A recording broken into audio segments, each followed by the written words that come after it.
Salve, salve, monstrinhos e monstrinhas! Estamos aqui para mais um episódio do Brainstorm Cast, o podcast do Brainstorm RPG, e hoje temos um episódio muito especial. Temos a honra de trazer aqui novamente o grande Ed Greenwood, acompanhado hoje não só pelo Super DM Corvo, mas também pelo Alex Kammer. Hoje nós vamos começar a falar mais um pouco e a nos aprofundar um pouco mais aí em Forgotten Realms, e eu já vou passando o bastão pro Corvo para que eles possam apresentar melhor os convidados e introduzirem você nessa brincadeira incrível que vai acontecer aqui hoje. Então, por favor, sejam todos bem-vindos e vamos lá. Welcome to every little monster around to another episode of Brainstorm Cast, the Brainstorm RPG Cast. My name is Luís Ricardo, DM Corvo from Liga dos Aventureiros. I'm so happy and fulfilled with joy to chat alongside our guest today. Our episode today is kind of special since we are sitting here at the Yawning Portal having a ale with a party composed of two high-level experienced wizards that have been for a long time on the D&D road.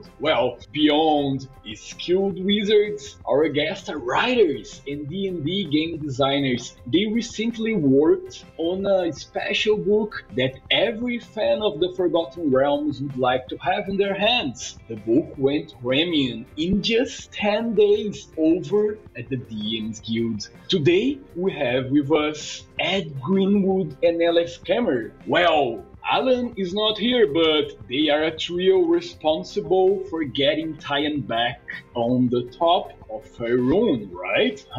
What a responsible trio. Well, maybe some of you guys don't know where and who we are talking, especially Mr. Greenwood, right? So let's get started with our conversation by introducing ourselves. Welcome, Mr. Greenwood. Hi, thanks for having me. By way of introduction, I'm the guy who created the Forgotten Realms far too many years ago. Yeah, guys, believe me, we have here today with us nothing else than the great sage of Shadowdale himself. Yep. Hello there, Alex. Hello. That is quite a compliment to call me a sage. I appreciate that.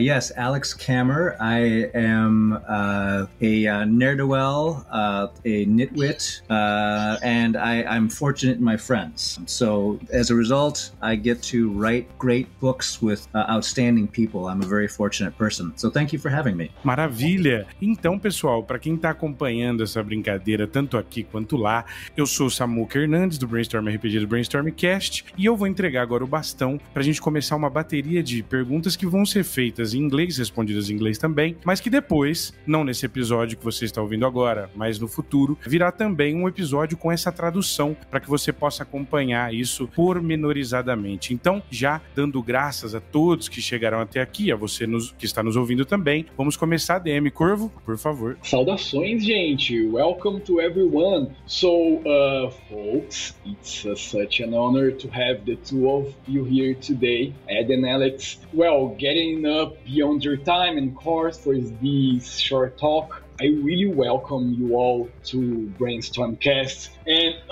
I can see here before my own eyes Thay, land of the red wizards. Well, 6 people, human apparently, some of them certainly red wizards around the map in the middle of a city. There is a purple phantom skull levitating. Well, can you guys start telling us about what that scene is and then what the reader can expect of that book through the beautiful and scary cover art? Go ahead, Ed. Take a shot at that one. Oh boy, okay. Well, here we go. Let me just give you the long version, okay? So, the artist is Britt Martin, okay? And Britt has given us a scene, a tense trade negotiation in the street foyer of a merchant cabal's office in the Thayan city of El Tabar. And they are dickering so hard with each other that the dates and the wine are running out and evening is drawing down, as you can see behind them. So, from left to right, around a table upon which trading maps of regions in Chesenta are spread out, we see from left to right Byzantin Thrall, a red wizard senior in years but of middling rank, and he's just standing witness to all that's said, and he's impassively saying nothing. Next to him, the half-elven merchant Shelmazra Hornwinter, a Thayan-born and influential and rising member of the Angharad merchant cabal. She's leaning forward to point out where the first shipment should go and by what route. And if you read the book, Shelmazra gives us a tour of Thay later on in the pages. Where to go, where not to go, where to shop, where to eat, where to be seen praying. She covers all the major cities in Thay for us, because if we sent Volo there, they'd kill him in 5 minutes, so no more Volo. Beside Shelmazra is the aging Angharad merchant Albrind Mrethen, who was once the able right hand of Angharad herself before her sudden and suspicious demise. So that's the little guy with the white mustaches, and he's keeping an intent eye on a skull that's floating nigh the shoulder of the chief red wizard negotiator, and he's trying to gauge the skull's reactions to what's being said. He's trying to do so because everyone in the chamber knows the skull is that of the red wizard lich Hosrim, and Hosrim is often sent to watch and listen for Szass himself. So if the ruler of Thay is taking a personal interest in Angharad dealings, the Angharad cabal may soon find itself used in some dark plan. Also intent on anything the skull might say, as well as Hornwinter's plans, is the young red wizard Lazarmrella Halari. That's the lady with the very short hair, who's led the negotiations on behalf of the red wizards. And the red wizards, of course, are seeking to limit what the Angharad ships, and to have everyone they ship it to clearly identified, so such outlander contacts can be measured for usefulness and what influence may be brought to bear on them. Halari is acutely aware that in this, her first important negotiation, she's being judged by all of her fellow red wizards. Continuing around the table, red wizard Herazalk Orblon has had quite enough of the contrary nature and curt refusals of important senior Angharad merchant Alamrund Drog, and is now forcefully mingling not-so-veiled threats with trading details into Drog's ear. For his part, Drog is looking away. He's looking at us as we look at the scene, and he's wondering if we can be seized upon as a distraction. He needs one, for although he's drained his wine for the 6th time, things aren't going any better. There you go. That is amazing, Ed. Thank you. Amazing. Yeah, that was really amazing. Whoa. Oh my gosh. I'm having a true brainstorm right now. Well, you see, you want every scene in the realms. You want to be able to give the dungeon master enough to bring those characters to life at the table. Yep, that's really sweet. And how was the working dynamic between you guys? We know that Ed has tons of non-published stuff around the realms. How was getting all of your skills together, Ed, Alex, and Alan, and making that mix to result that wonderful content? It worked because of Alex. Yeah. Okay. Well, that's very kind, Ed. Yeah, Ed and I have collaborated on a bunch of things now, so we're already familiar with working with each other. Alan was the new person to join our group and to help with this book, but it worked. It worked really well because I think we got organized and we discussed who is going to do what and how we're going to complement each other in our writings. Mm-hmm. I wrote my primary contribution was the adventure, so I waited until they had most of the lore written, so that I could learn more about about this wonderful city and Thay before I started crafting the adventure. So the hope is that every piece of the book complements the other pieces, and I believe it does. It really did come together nicely because I got to work with 2 great authors, and that's how things like this happen. Sweet. That's so sweet to hear. Well, I can't even imagine I need to write an adventure in Neutabar. Well, I need some lore master at the Forgotten Realms. Oh, I have Ed Greenwood. Well, yeah, but if you're writing something set in the realms, you should get the chance to have fun, to do what you want to do, and that's, I think, the key. And what that needs is someone at the helm. And for this project, it's Alex. He's at the helm, and he makes everything work right. And to me, it's just a joy. And so I'm thinking, what can we do next? And of course, Alex will probably kill me for this, because he might want, 5 seconds off to enjoy this one. And I'm going to die soon. I'm getting older. I'm going to die soon. Well, I have to write the next thing. Where's the next thing? We got to write the next thing. Yeah, that's so nice to hear. Well, I'm having the book here between my own eyes, and that book has a lot of things for only almost 100 pages, at least for me. Well, we're starting here with Elminster telling us what he's thinking about Thay, exactly as the Border Kingdom is. We have a lot of lore, transpassing, food recipes? Oh, okay. We have an adventure. Would you like to tell us how did you guys divide this work? The recipes and the adventure, and we have backgrounds and subclasses. Alex, that's you. Well, I could try, but I think you should chime in too, Ed. So Okay.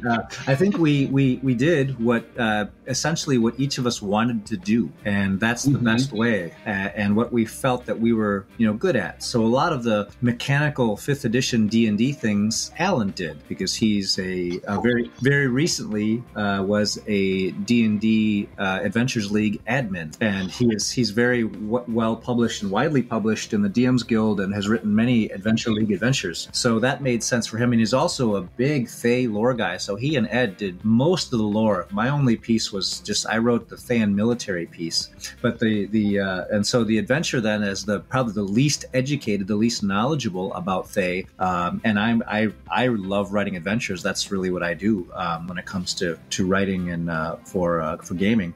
So it just made sense that I tackle that while these guys do what they're good at and what they want to do. More importantly, what they really want to do. And Ed, I'm going to speak for him just for a moment, and that is anytime that he has a chance, and we try to give him as many times as possible to elucidate about a section of the realms. It's really a wonderful experience, and that's why it's so fun to do this, to listen to Ed talk about these parts of the world that have become real to so many of us. I've been spending times in the Forgotten Realms for a long time now, and so anytime I get to learn about a new store or a new business in town, it gets me excited. And so that's why this is so fun for me to work with Ed on this. So I don't know, did I misspeak there, Ed? No, that's dead on. Yeah. Now, for me, for this project, the one thing I wanted to do was make sure Thay itself got to be a bit of a star in the adventure, and not Szass and the Zulkirs, because we've done Szass and the Zulkirs in previous products over and over again, and it's fine to update them, particularly to find out about their opposition, their rivals, the people from outside who are,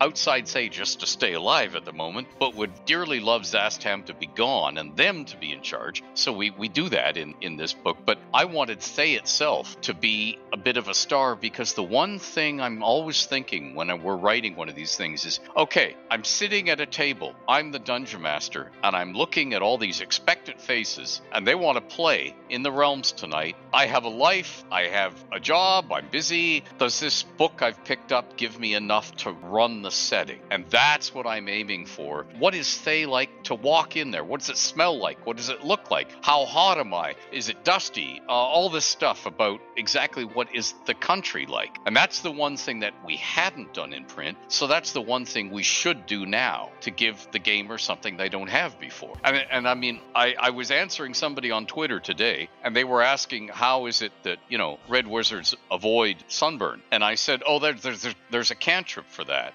but we couldn't put it in the book because we needed about another 900 pages to do just the basic red wizard spells. Yeah. And we didn't have another 900 pages. So instead, let's do what it says on the cover. Thay, land of red wizards. Let's show you the country. And, my sneaky just between you and me, don't tell anyone anywhere in the world, okay?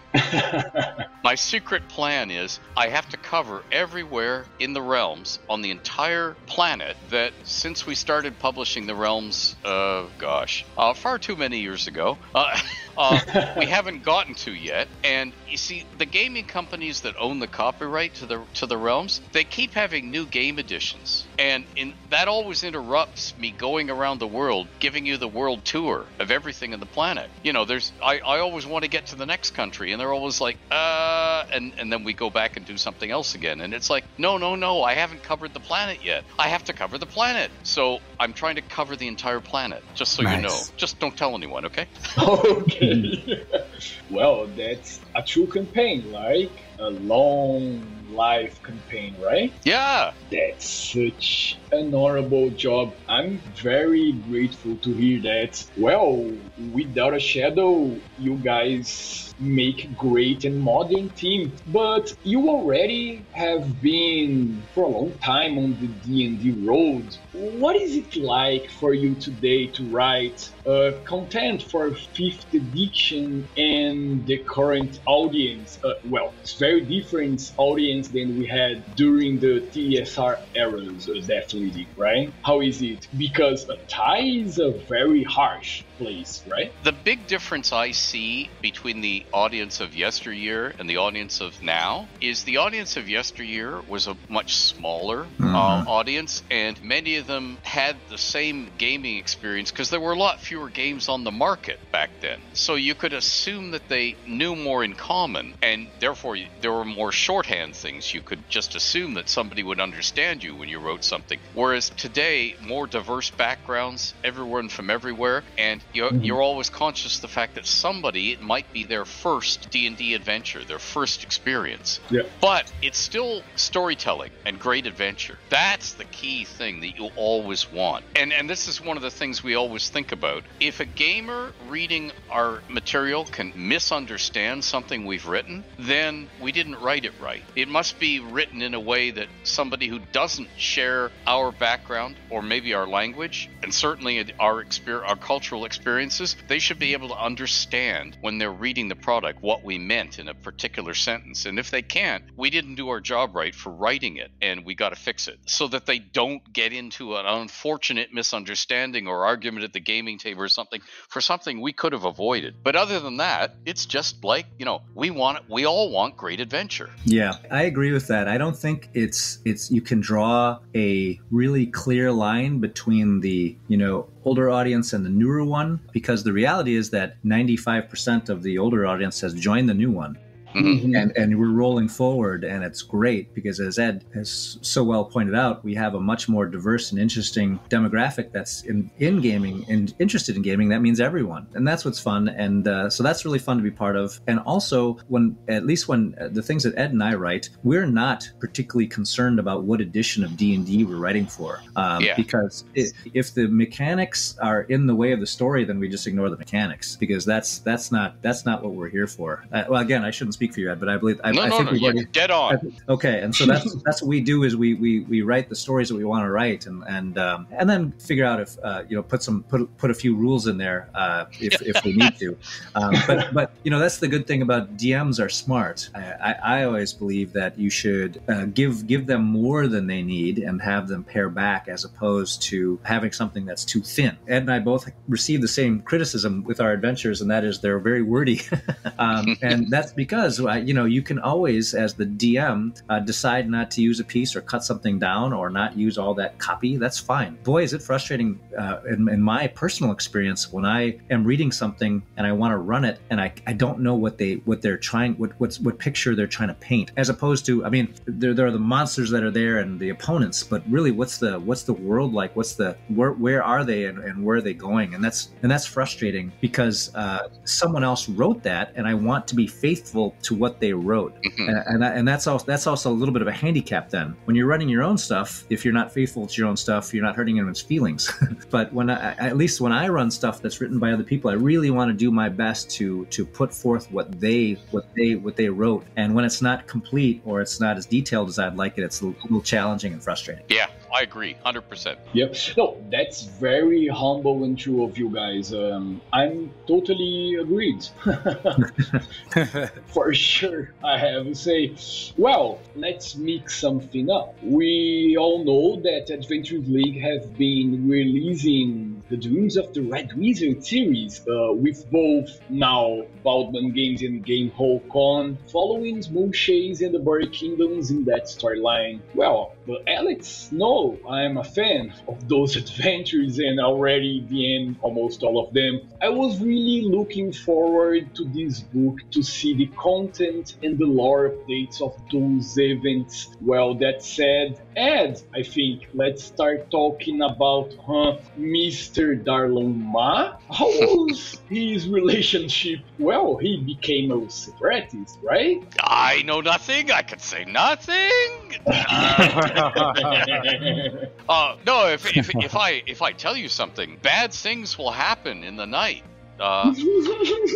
Which is why, for your own protection, I must decline to give specifics at this time. No, how effective Darlon Ma is up to the individual dungeon master, because we don't want to tie anybody's hands. But the other thing is, when you're in situ in a country, in government, you have a lot of strength on your side that somebody sitting outside criticizing or not liking, they don't have those same advantages. So you may, the old saying in English common law that has come into certainly Canada and the United States, possession is 9 points of the law.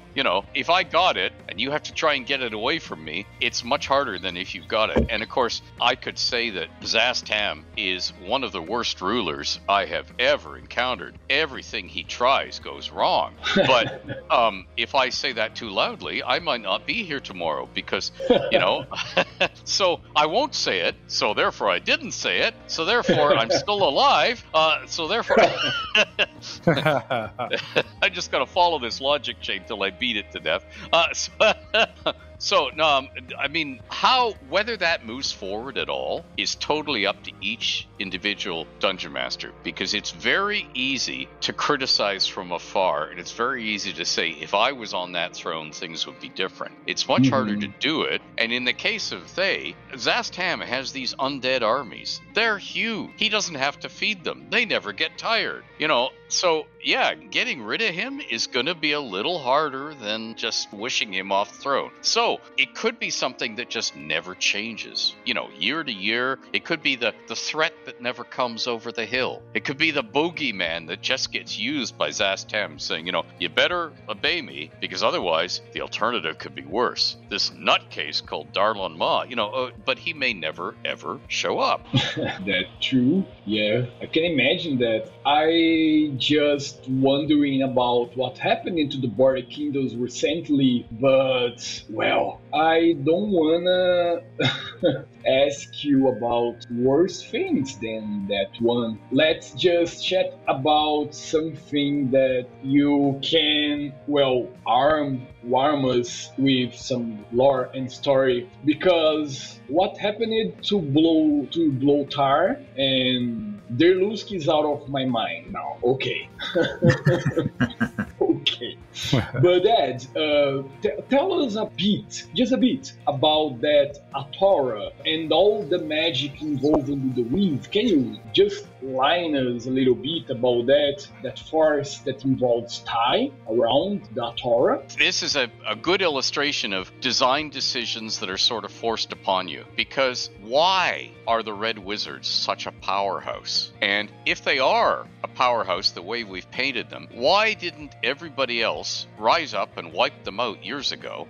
Because they're a threat. If you have the big bad wolf living on your doorstep, why don't you get rid of that big bad wolf? And there had to be a reason why a country that at times was very close to a desert could survive so well for so long at odds with its neighbors and be such a magical powerhouse. And therefore I had to have a design reason why the likes of Elminster and so on hadn't taken care of Thay. And the answer is because Mr. doesn't want them to. And the reason for that is because of the Athora. What is the Athora? Well, the Athora Ithora is this magical stone that is full of magic. It is an anchor of magic. A lot of the magic everywhere in the realms has to do with the Ithora. So the Ithora has to stay, and it has to stay in one piece. And what that means is the guy or gals or whoever, whether they're dragons or whatever, who lives in that country with the Ithora has the benefit of this magical powerhouse. And there they stay. And that sort of explains why this country on the edge of the map of the original bit that the publisher chose to explore at the beginning, why it's way over there, but it's so important. And I had to account for all of that, so I did. Ta-da! That's a lot of interesting stuff, I admit. Oh, well, let's see here. Keeping the Bardic Kingdoms alongside because we don't want to mess with the Farhelm right now, okay, Alex? Okay. Well, I think there's some stuff that we might be looking forward to know. Well, that's difficult to ask of you, but do you guys have any point out a favorite part of the book? I mean, well, that's difficult. It's a favorite part of a new work. But, well, be assured, answer anything that you want. Well, comment as you wish. Sure, I'll start. The stuff that I'm least interested in is the stuff that I wrote, and so I'm enjoying the other sections. Particular interest are the walking tour that Ed discussed, that he mentioned, and also the wonderful recipes. Those are my two favorite sections of the book because that is most analogous, most resembles my favorite things that have ever been created for any game in any game supplement, and that is the Volos guides. And so I love those things before all other things, and so those are the pieces of this book that I like the most because of that. Nice. And Alex, the part of the adventure that you wrote, well, Alan told me that you were some kind of kindly on those encounters. I don't agree with him, I have to admit. But can you tell a little bit about of the adventure? Well, I just feel it. I even didn't run it now, but it's just, as Ed said, feeling the way of life in Thay, right? Yeah.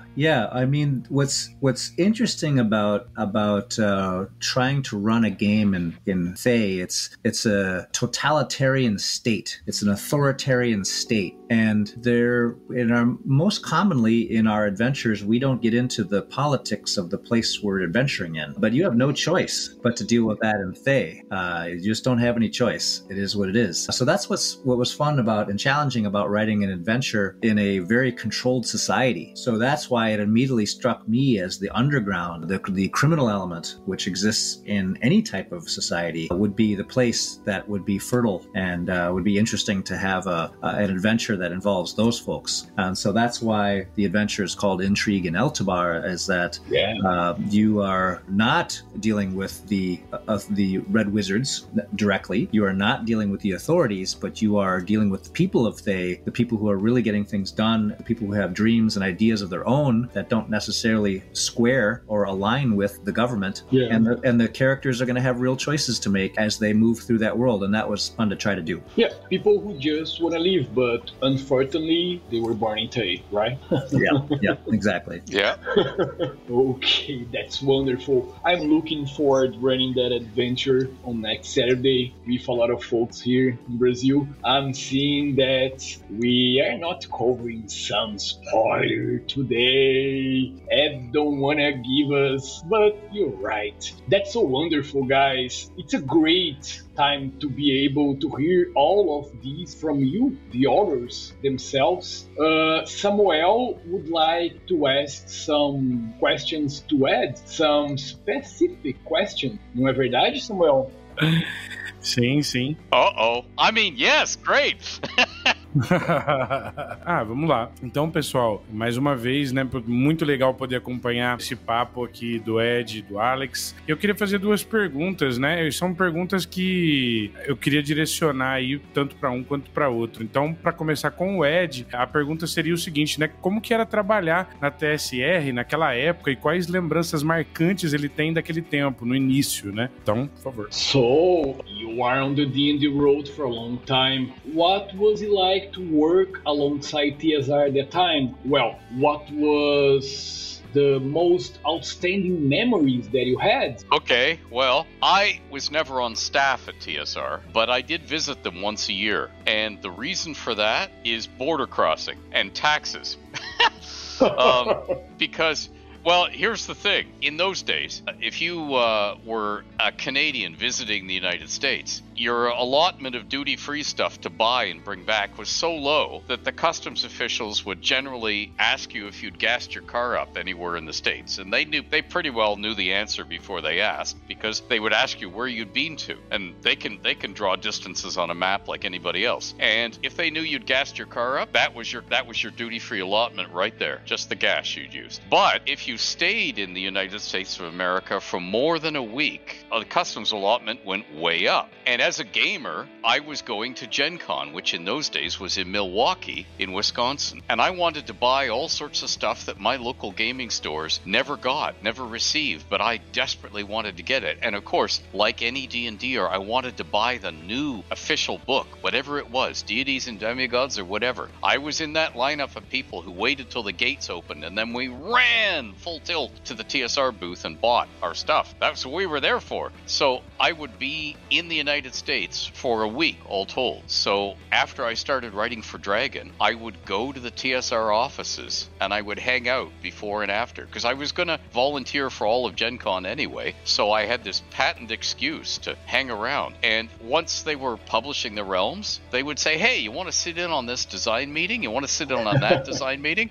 And I was eager to be part of them. I was a gamer like any other gamer. I wanted to be part of this. This was my dream. So I would sit in on all the meetings. And the best memories were getting to visit TSR and seeing people's cubes and all the crazy stuff they had hung up. Because TSR was a family. Yes, it was a company, but it was also a family with all of the warts and feuds that a family. But it was also just a great thing to come and visit. And I had all this American money in my pocket. And it wasn't real money. It was like Monopoly money. Because, well, that's what it seemed like to me. So I would take everybody out to lunch. And they were delighted because, hey, they got free lunches. So I would get to hang out with all these people and find out about D&D stuff and hear the gossip and find out. And I was just living the great life. Oh, this is so cool. Where do I sign? Where do I get to do this every year? So for me, that's my fond memories of going to various restaurants, good and bad, in Lake Geneva, and hanging out and chatting gaming, because it was like, these are the people who make the games I love. And I get to sit with them, and all I have to do is buy them dinner, and it's great. Oh, hey, I'm in. So those are, and then of course they all became friends over the years, and then that became my great memories, going to see my friends. In fact, most people who go to Gen Con year after year, yeah, you buy the latest hot game that you've been waiting for, but you're really there to see your friends. And there have been Gen Cons, I haven't been to the last few Gen Cons because I have to stay home and look after my wife. I attended about 35 Gen Cons in a row, and some of the later ones, there were days when I'd literally have 3 lunches and 4 dinners. Okay. And I'd be groaning my way back to the hotel room because I'd be having lunch and dinner with friends. And then when I finished, I'd have lunch and dinner with other friends. And then when I finished, that was Gen Con. And that for me was the real reason. Yeah, I don't have words to express those experiences. That's exactly what we Brazilians now are trying to have. Well, we are are crossing still pandemic situation, but soon we gonna cross this so far. And guys, this is so nice. Samuel still has another question, não é, Samuel? Pode fazer sua última pergunta aí, mais uma pergunta, não sei quantas você tem ainda, definitivamente. Maravilha, cara, muito legal. E é o seguinte, agora finalmente chegamos na segunda pergunta que vai ser feita aí pros dois, né? A questão que eu quero perguntar é o seguinte: quais edições de Dungeons and Dragons eles já experimentaram e se eles mestram alguma campanha, qual edição eles utilizam e o que marcou eles nessa trajetória? Ou se jogam também, né? Boa pergunta. So guys, another question for both of you. Which editions of D&D have you ever tried so far? Do you guys still run any campaigns as a DM or, well, as a player as well?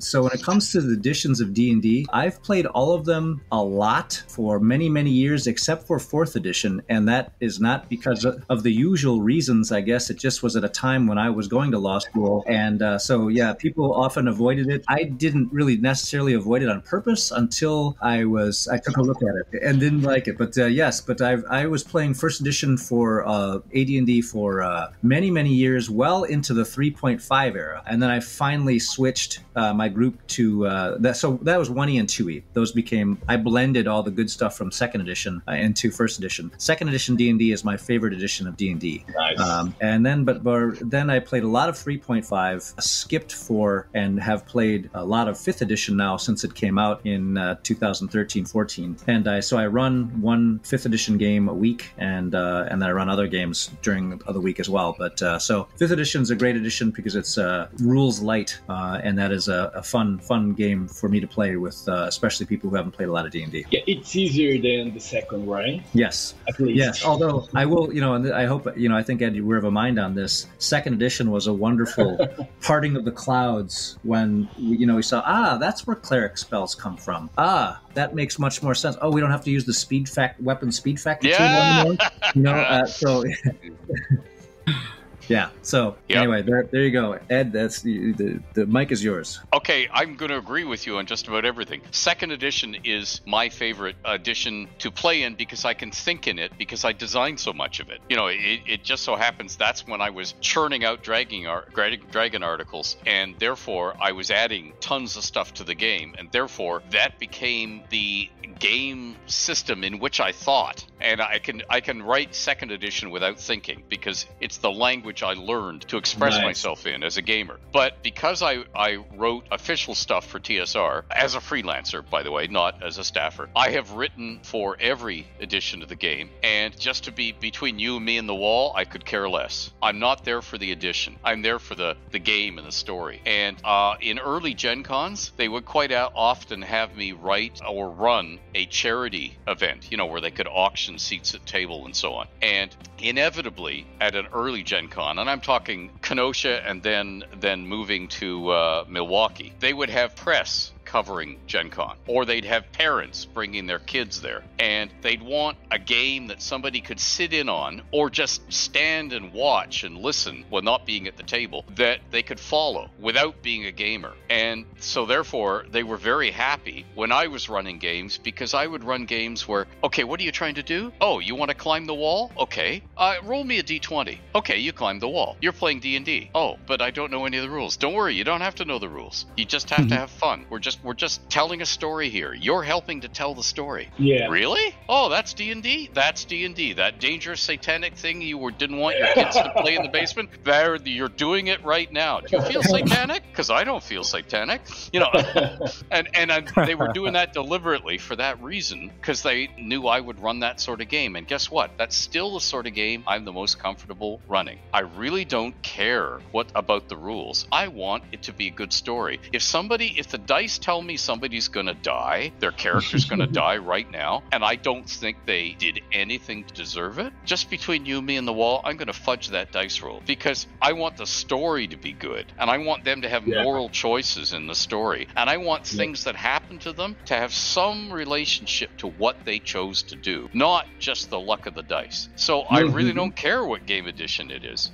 What my pet peeve, my personal private pet peeve, is stop coming up with new editions of the game. I'm getting too old. My brain can't learn this new stuff. What was wrong with what we already had? You know, is what I'm thinking to myself quietly, you know, in behind. But, you know, I will still buy everything for the new edition and read it and happily play it. But there's a part of me that says, yeah, I know you had to tinker with this. We're gamers. That's what we do. Every single gamer tinkers with the rules. I get it. But can we just stick with the old ones?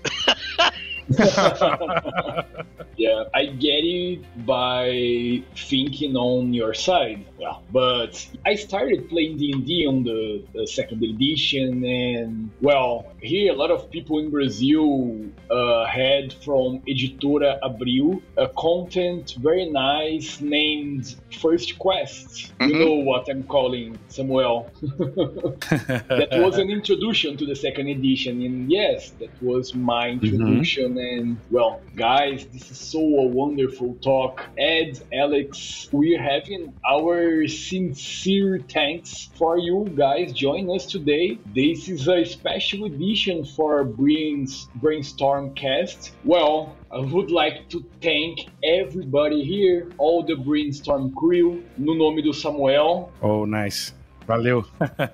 For the opportunity and the dedication, I would like to thank my right-hand lady, Patrícia Bitro, from Liga dos Aventureiros, who always is with me on the journey through Faerun. Luda Anunciação, you are in my heart, giving us a hand for this interview. And people of our Discord, you are as well a part of our heart.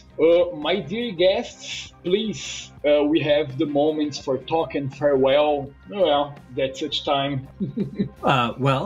Thank you very much. It was great to spend some time speaking with you about this book, certainly about gaming. Thanks for the great questions, and I hope everyone enjoys the book. Yeah, thank you for having us. This was a delight. It was nice to just sit and chat, and as you can probably tell, we can talk all night. It's shutting us up that's the hard bit. Exactly. And we love being that way because we love gaming, and you're asking us about gaming, so this is our jam. This is what we love doing. So thank you. And the gaming portal is open, right? Yeah. And Dernan's having nail for us, so I'm so delighted to have you guys tonight. Samuel, a bola é sua, meu amigo. Opa, pessoal, uma maravilha, foi incrível poder participar desse momento. Estamos aqui, eu, Corvo, honrado, né? Honrados de poder receber aí o Ed Greenwood, o Alex, e vamos para os nossos anúncios finais. Se você gostou desse episódio, eu peço que você espere um pouco, porque já vai rolar esse episódio com a tradução simultânea, e ouça também os episódios anteriores com o próprio Ed Greenwood, no nosso primeiro episódio, e também as nossas colunas sobre os cenários, né, de D&D. Nós temos aí a história do mundo de D&D contando Tara e todos os primeiros módulos, né, da TSR, também Dark Sun e Ravenloft. Já vai rolar muito mais por aí, você pode aguardar. E obrigado por estarem aqui até agora. Eu sou o Samuca do Brainstorm RPG do Brainstorm Cast, e Corvo, diga lá os seus anúncios finais na língua que você quiser. Por favor, então, meus queridos, saudações a todas e a todas. Uma honra ter vocês ouvindo aqui nesse final de conversa. Estamos diariamente no servidor da Adventures League, Liga dos Aventureiros, eu e a Paty ali batalhando para vocês terem um jogo organizado na quinta edição bacana. É claro, sempre, né, bem experimentados com coisa nova também, sistemas, mundo diferentes. Vocês sabem que eu sou da quinta edição e de Forgotten Realms, mas por que não visitar outros lugares também? Beijo e abraço no coração de todas e todos. Maravilha, Corvo, obrigado por esse intermédio incrível, valeu, galera, e aproveitar, né, finalizar aqui dizendo para que você siga todas as redes sociais aí do Brainstorm RPG. Nós estamos no Twitter, no Instagram, no Facebook, então chega lá, dá seu like e chega no YouTube também e ativa o sininho e já se inscreve no canal para você ver um pouquinho das maravilhas que vão rolar por aí. Obrigado, gente, todo mundo, thanks Ed, Alex, valeu, Corvo, tamo junto, esse é o Brainstorm Cast, valeu.